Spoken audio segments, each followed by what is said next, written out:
Hello, Internet, your friendly neighborhood gremlin here, and today we're going to try and give Zucker the music festival of his dreams. It doesn't go well. Now, I probably should have given up after the first attempt went so badly, but I'd said in yesterday's video that I was going to do the music festival because I thought it was a good idea, which is true. I did think it was going to be a good idea. I don't know that any of you watching these consecutively, or if any of you would care if I didn't do the music festival, but my brain said I had to. And so I had to. I don't entirely know why I thought this would go smoothly. I've never been to a music festival. I'm not the kind of person who would go to a music festival. I don't even really listen to music. But I had an idea of what I wanted in my head, and so I thought we could do it. Maybe I should have spent more time watching some of Fleur Crossing's videos, because she was doing a musical festival island for a while. Maybe still is.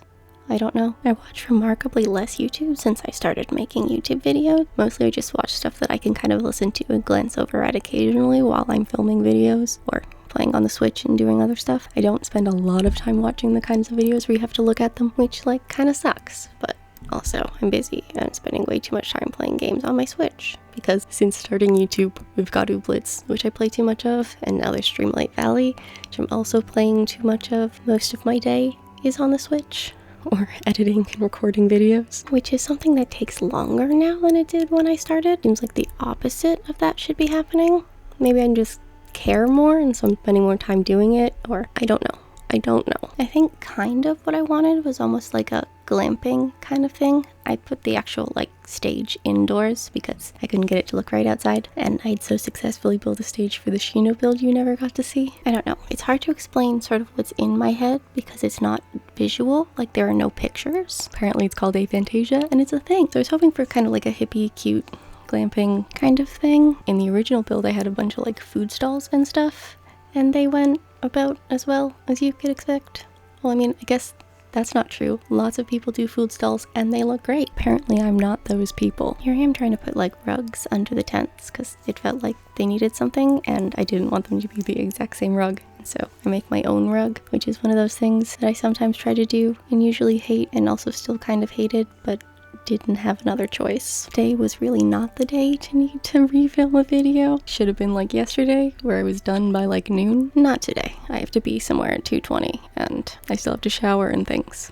So here we are hoping we'll get this done. I do apologize. I'm pretty sure listening to me complain about my life is not something you want to do. Oh, back to the build. Here I'm going to try and make the rug I made slightly longer just because I want there to be more space in front of the tent. Looking at it now, I think I probably could have just moved it all forward one because it being 3 wide there just wasn't working. And then I add a giant vine and a note because that's apparently what I do when I'm worried that the build isn't working. And then of course we had that ugly garish cooler. I do really wish we could have that cooler in a color that is not blue. A, because I think it would be nice to have items that are personalized like that look like things that people own rather than just generic items, and also because I hate the color blue. Here's another thing I could really use help with, making those wooden plank paths not look dumb. I don't know how you do it, but people do it. I like the way they look in other people's builds, so I keep trying to put them in mine. Maybe I should just give up and take those precious design slot spaces to put other things in them, but I'm gonna need a cute rustic path for the woods on my island. If I ever get around to doing that. But I'm just adding sort of the final miscellaneous items. I put in one of these hyacinth lamps, and I don't know where it goes. I think I just leave it exactly where it is because I forgot about it until I was editing. I was like, oh right, yeah, I put that in there. And now we're just gonna make it evening time because it looks prettier. And then I have to move this maypole because I cannot get in the front door.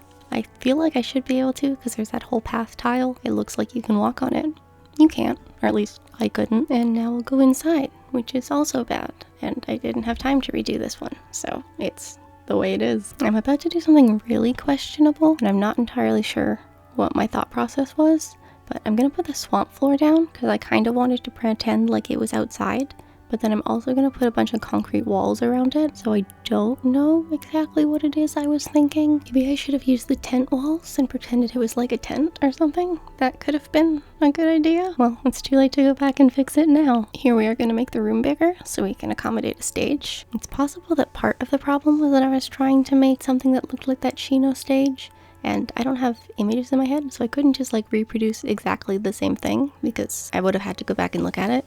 which I didn't do. So I'm just trying to create a thing that worked really well the first time and is not working quite as well this time. The best thing is I'm going to add all of these bubble machines, and then I'm going to turn the lights off, and you're not going to see the bubbles anymore. I feel like I could see them when they were on the TV, but I couldn't see them while I was editing. I mean, I guess the television is much larger, so it may have been easier to see them. Let me know if you can see the bubble, or if you're watching on your TV. Apparently some people do that. I also get way too hung up on the idea of these lights. We're gonna make them white and pink in a minute because I hate the yellow color of the lights as they are at present. Also, I do promise I will fix the fact that the stage is totally not in the middle. I'm going to spend a long time staring at it. I'm pretty sure I cut that out for your sake, but I was looking at going, this is not centered, but I don't know why it is not centered. Why is it not centered? So I was doing well yesterday. I wonder if maybe changing the color of the light would have helped, like the main room light, and now I'll make the room slightly larger so I can put in a total of 5 seats, which are actually just cushions on the floor. May have been a better venue if we just went standing room only. And now we'll put the instruments for the band, which are just very stereotypically a drum kit, an electric guitar, and a mic. You know, just like bog standard stuff. Do non-British people say bog standard? I feel like I spent too many of my formative years watching British television, and so I have a lot of Britishisms. I don't know, it's funny, Canada's in kind of like a gray area where some of the things we do are the way the Americans do it, and some of the things we do are the way the British do it. And then, of course, obviously we have things that are just like things only Canadians say. I really enjoy reading lists of Canadian slang. Sometimes I'm like, other people don't say that, and then other times I'm like, what the fuck? Apparently people in Alberta call hoodies bunny hood. I don't know why. And as we go back to talking about the build, I finally centered the stupid stage. I figured it out. I don't know how it took me that long to figure that out, but like I also one time forgot how to use scissors. My brain is weird. We're now adding more bubble machines, and then we're gonna try and use those stack of cushions to hide them. And I don't know why that's a thing I'm trying to do, because literally directly in front of them is another bubble machine. And we will now shove a cardboard bed backstage, mostly just because I like the arrangement and color of boxes. And now we turn the lights off, and the bubbles disappear. But I'm gonna see them again in a minute because I'm watching it now on a slightly bigger screen than I was when I was editing. Apparently it was just a small screen thing, and I was talking about it earlier and you were all probably thinking I was nuts. But we don't have time to go back and re-record it. I'm now frantically trying to add lights because it feels too dark with the lights off, but it was too bright with the lights just dimmed. It's a difficult life we lead here. I want to talk about how the lights don't actually add very much light, but I do feel a little bit like I spend all of my videos just complaining about the tiny things that bother me in Animal Crossing. And I mean, that can't be fun to listen to. Let me know how annoyed you are with the fact that I just keep saying this is awful and this is awful and this is awful. It can't be fun to talk to. I do wonder if maybe the light the ceiling lights give off is maybe connected to the dimmer switch that I used earlier when I was trying to make it dark, which would like explain the light thing, but also I don't know. Maybe they're not connected. We could talk about how much I love these festival stalls because they are great. Like, they are so cute. I absolutely adore them. I was trying to put a light behind it to sort of light up more of the space, but it was too big and didn't work the way I wanted it to. I'm now just sort of scattering a couple of things around the floor, like a picnic basket. I'm going to put another one of those snack things in because I can't help myself. And I put some candles on the floor. Just, again, a little bit more light. And some, like, casual backstage glitter. It doesn't end up very cluttered backstage. Mostly just don't look at it. I guess you don't really see very much of it anyway, so it probably doesn't matter. It's hiding behind curtains, right? It doesn't have to be detailed. And then I get some flowers to sit on the stall. I think there are also pretzels and stuff up there, but I don't know. I can't see. Oh, there's popcorn, definitely. Definitely popcorn. I'm going to be smart here and turn the lights on so I can arrange these posters while I can see. But I'm also going to rearrange them again later in the dark, which was maybe not the best video decision, because I'm shoving them in and they're going to move. They're not going to stay where they are at the moment. We don't put a lot of things on the walls because at this part of the build, I know it's bad and I hate it and I'm kind of over it. I was kind of hoping the magic you sleep on it and you like it better thing would happen. It didn't happen. I do apologize. We also just hide poor Muffy there in the corner. I don't know why I didn't just delete her. Instead, I just put her in the corner. Sorry, Muffy. But now we're at the reveal, which is exciting, right?